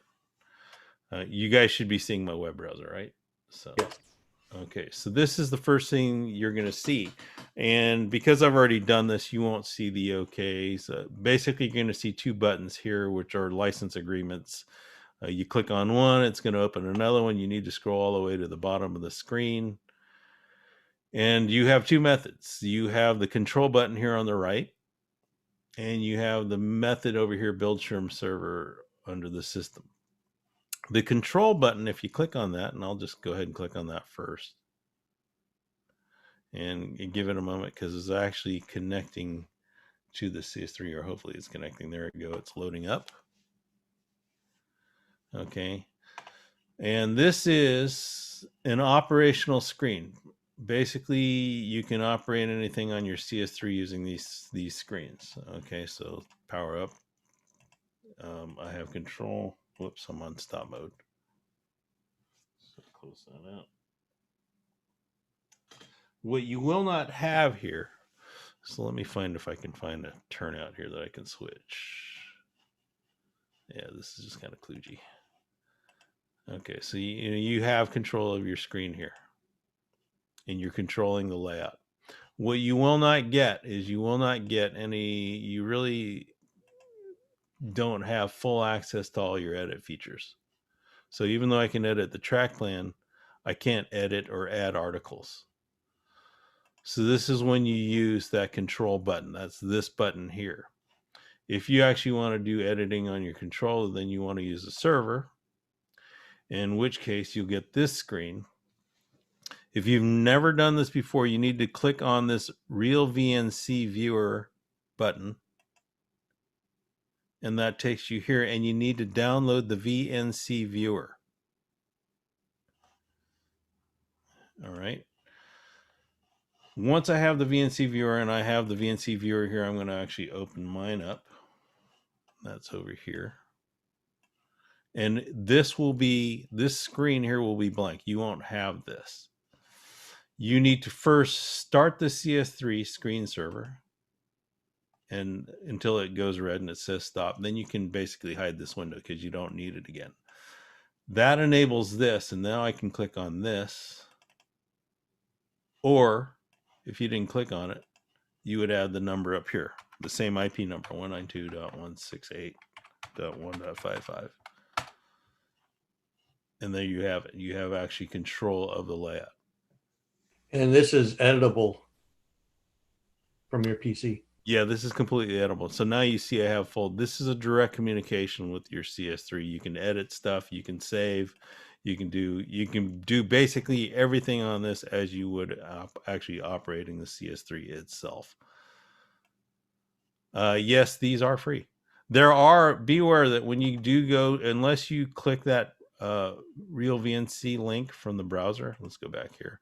Unless you click on that, don't get trapped into enrolling in the service, because they do have a service fee for a different purpose. You just need to download the Real VNC Viewer because that is free. There's no service to it at all. And that's what you need to do. So that's the link you get. And it really kind of comes in handy. The Real VNC Viewer was actually used for the Central Station 2. And this interface did have some sort of workings with the CS2. And lately I haven't noticed it because they did pull it out for a time. I don't know if they've ever re-enabled it. But the app that you were speaking of is sort of not used really for the CS3. It is sort of primarily now considered with the CS2. So if you are using it, you don't really need it anymore. You can just plug directly into the browser using, you can use it on your iPad, and it works the same way. Sometimes I think, I don't know if there's lag on the older, on when you use the browser, but You kind of have it. You can operate your system with it. It's less buggy. So let's kind of go back to your question. Sean, you're asking there's a restore with a master and a slave CS3. I assume that you restore on the master. That is going to actually be another software change because they did write about that. And I believe the gist of it was that you can now save on either the master or the slave CS3 and it will activate the both. But there was a comment on it and probably want to double check that update. I did notice from on that update notes that if you shut down the master, so to say, it will shut down the other linked components, the other linked CS3s also. Oh, okay, yeah. Okay. All right, I think so. We answered that was taken care of. That was taken care of. Mentioned that the VNC viewer server can now be set to start up on boot. I don't know if I've ever tried that, but sure. Sometimes we'll be calling up a loc. There's a short on the track, and a loc will emit a sound. This happens with the same loc and with the digital hopper car. I have to go to them and click on a function when the sound stops. What causes this? That's a good question. Basically, what's happening is there's an intermittent sound, is what he's describing. Well, let me read it to you again because I probably mumbled through it. Yeah, it sounds like it's some kind of Sometimes, interference. yeah. So Like, sometimes I will be calling up a loc, or there's a short on the track, and a loc will emit a sound. This happens with the same loc and with the digital hopper car. I have to go to them and click on the function, and the sound stops. What causes this? a lot of times, if the sound function is activated, I can see where it would do that. Even though when you first turn on a central station, it will show that the icon is on, like headlights or tail lights on a locomotive, but they don't actually turn on the locomotive until you turn them off, then turn them back on. So that short could be replicating that. If you have that function on, I can see where that would be a possibility. Yeah, another way to describe that is you have to think that there are, when you activate a command on the CS3, it actually sends sort of that command to the decoder and it sets that decoder function. So think of it this way. Let's say you activate a sound on a locomotive and then you pull the locomotive off, right? The decoder has already registered that the sound should be on, and then while the locomotive is off, you turn the sound function off, right? So when you put the locomotive back on, even though the CS3 says that the sound is off, the decoder on the locomotive has registered it as on. So unless it gets some cycled information that the sound is off, you may get that intermittent sound. And the same thing occurs with some folks who say, why does my locomotive lurch forward when I restart my CS3? Well, that's because when you turn it off, there may have been a speed setting on the locomotive decoder when you shut off the system. But when you reboot it, it takes clock cycles of your controller to go through the layout and say, this is where you are at this point in time. So it's these little timing glitches that it's all about a matter of what was set when. It's sort of like when you have a turnout that you controlled on the layout on the CS3. In other words, let's say you have a straight turnout and you made it go left. And then you manually went to that same turnout and you switched it to straight. It doesn't change the icon on the CS3. The CS3 can only sort of guess at what the setting was. So if you manually change something, it's not going to jibe. Yeah, it also could be the locomotive lurching you were mentioning could be that they're not shutting down their central station correctly either. It Yes, could be that that's they're just also correct. unplugging it. And a decoder will do the last thing it was told to do. So until there's a new packet of information sent out to the track, it won't, it'll still do the last thing it was told to do. And the next one is a good question, which was a It says off topic. Any suggestions for noisy pickup shoes? Well, my last newsletter article was on that very topic. You have to align and straighten your pickup shoes. So look at my last digital newsletter article, and I show what happens. Yeah, and sometimes if your shoe is not like really flat, then it can cause weird noise. It can also cause some like track running issues. So right now this is pretty flat, but if you have a bow or curve in it, make sure that's flat. Make sure it's lined straight.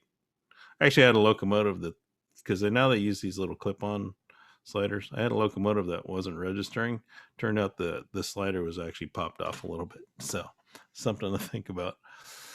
Uh, you want to answer? What's the Yeah. best way to clean junk Okay. off Bronco's What's the wheels? best way to clean junk off a locomotive wheels? Well, it's not only the locomotive; it's your wagons also. Um, the best way, well, once it's caked on there, you basically have to scrape it off. There are some products manufacturers that make track cleaning devices, so to say, or wheel cleaning devices. The best thing to do is keep your track clean for one. Don't over oil your locomotives because it does find its way to the track. Um, and like we keep saying, we use kerosene. Kerosene is basically it's just smoke fluid. So you get it from the hardware or store, or you buy smoke fluid, clean your track. It will help clean the wheels. Unfortunately, if it's caked on the wheels a lot, it's going to be a little bit difficult to get it off. But by all means, never ever use steel wool.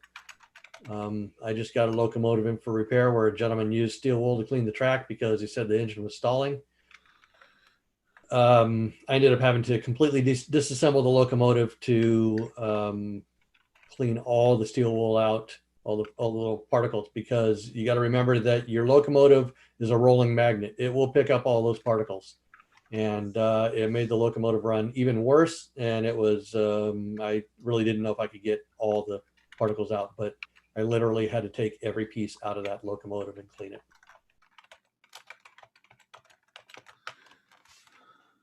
So, Let's see. further thoughts. Oh, yeah, Dean, I haven't really looked into that yet, how to disassemble those cars. So I will have to do that. And, gluing figures inside, it really makes if you glue figures inside of a car or a rail bus, something like that, it does make them look realistic. But in my opinion, with my experience, more like is they end up falling out, and then you got a passenger rattling around in your car, which was even more annoying to me. So I don't really do it myself, but most Marklin cars come apart fairly easily to do that. I haven't looked at these in particular. I don't have them in my collection, but I haven't looked at these in particular. Some of them are not made to come apart as easily as others. So we'll get back to you on that. Yeah, there's the comment again about the master slave labeling. Listen, it was existing as master slave for so on. The change that they made is only recently in the next software update.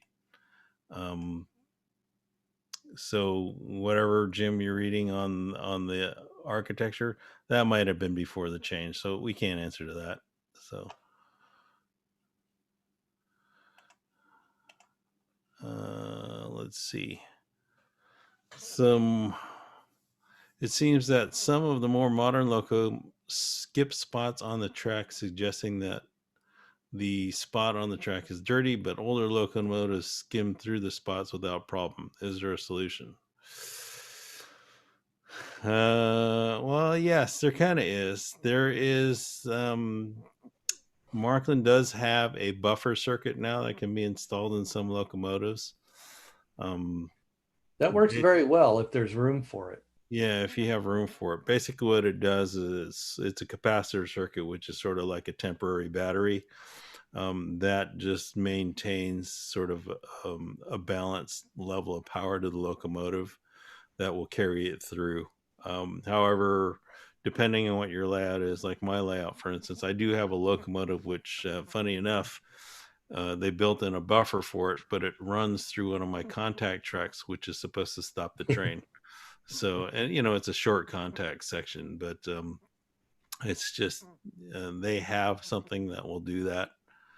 Um, and it's like it could be locomotive motor types. So you have all these factors. You have motor type, you have speed.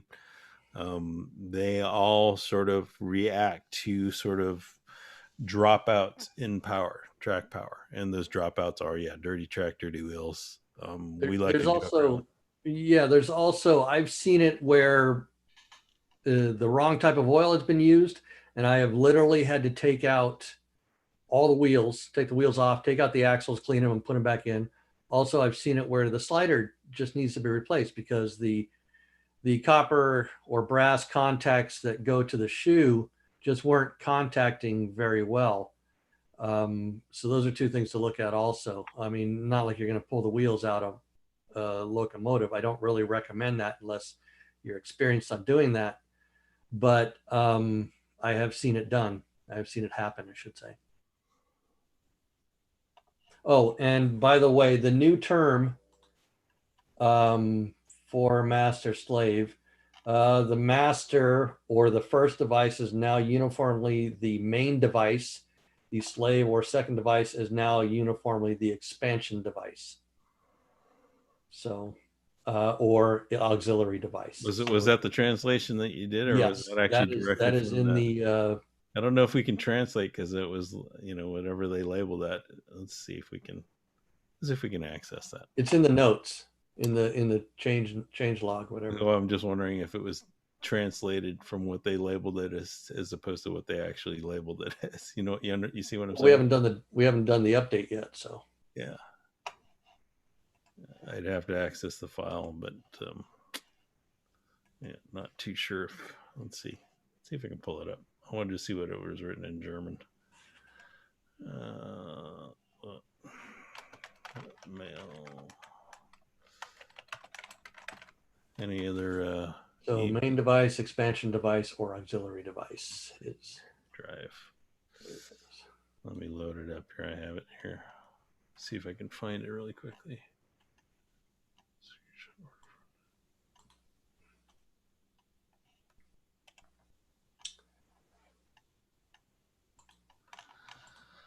Let's see. Date. Sort by date. okay. Oh, we already answered that.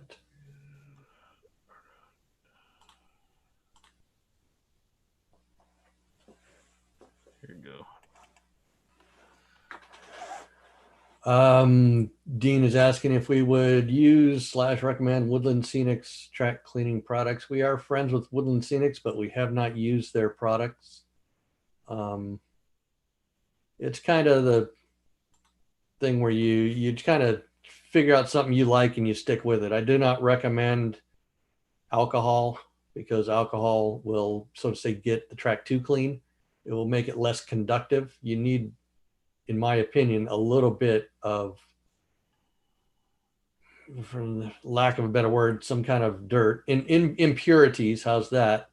That will conduct, and that's the big issue. You don't want them too clean.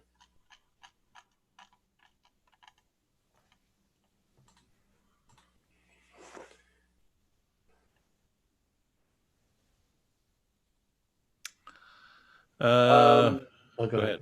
Go ahead. Well, You're probably going to say the same thing. There's an answer that says you mentioned that the power buffer time can sometimes be changed by a CV setting.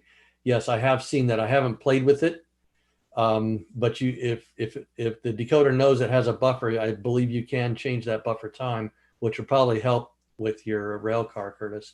That'd be something to look into at least. Yeah. I've known about that, but I haven't tested. I haven't actually tried it either, so I know it's that I can look into that. So.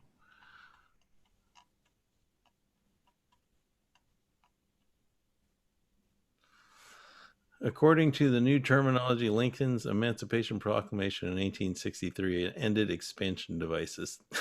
Thanks, Lawrence. Yes, I think that's a little too wordy for us, but I get your point.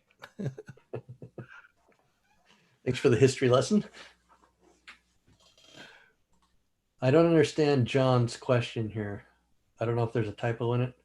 Running trains digitally with the Central Station 3. That's the book. Dates from Yes. 2017. Is there a list of No. indented errata available so that it matches the current CS3 UI? Unfortunately, I would probably say no. There's nothing really sort of written about. Um, I mean, even when I do like my articles, for instance, and I'm reading through, and I notice there are changes in, even my previous articles. I try to cover them when I can, but there's a lot going on when they do these bug fixes, and sometimes I'm just overjoyed at the fix rather than understanding what they did. So they're out there.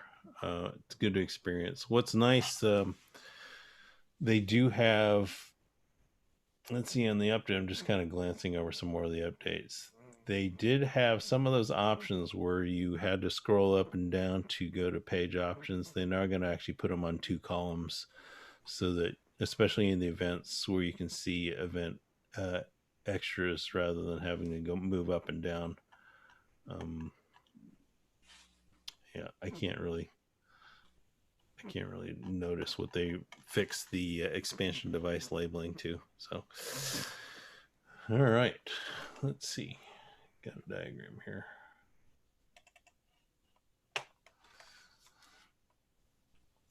All right. Anything else? We didn't really. I don't think we really saw anything on the live feed from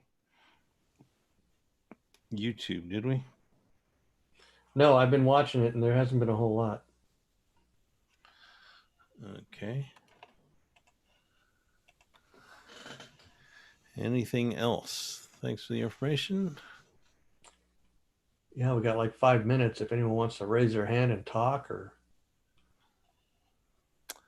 Well, let's see.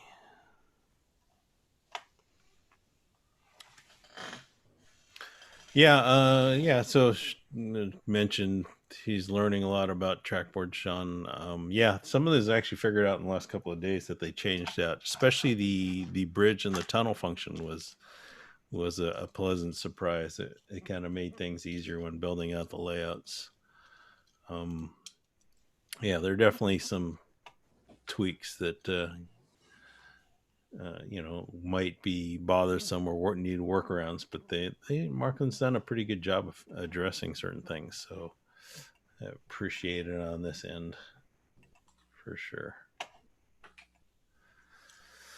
Anyways, yeah, I think that's about it then. 3 minutes. We do appreciate you guys joining us. Again, hope we did answer questions and made things clear. We do these sort of unscripted, just to have a little bit of free form. There is, as always, there's a lot of details and fine points on operating the Central Station 3. Wait till we start getting into some basic event programs, because that'll give some guys a headache. And you're lucky that we can't see you falling asleep at your keyboard. Yeah, Otherwise, endless ribbing would be coming your way. yeah.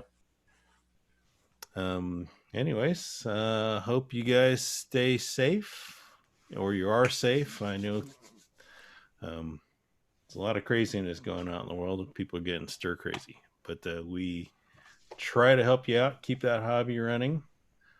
And yeah, don't really know if I have much to say. Yeah, feel free to email us or call us if you have any questions about your CS3 or Marklin products. Marklin Tricks LGB. We're here to help on weekdays. Weekends, hit and miss, depending on what we're doing. And yeah, so let's see. I think our next webinar is going to be, was it the 9th that we said, or the 16th? The 9th, I believe, was it? It should be the 9th. Yeah, December 9th is tentative. We're not really set in stone on our dates, but we've been so far been able to do them the second Wednesday of the month. So that's what we're trying to keep with, unless something comes up. Yes, and and I think we'll start scratching the surface and getting into event programming, and hopefully we'll have a track plan for you. to test out, give you some ideas, hopefully inspiration. So once again, from Curtis and Rick. And Rick, thank you. Thanks for joining us. See you guys next month.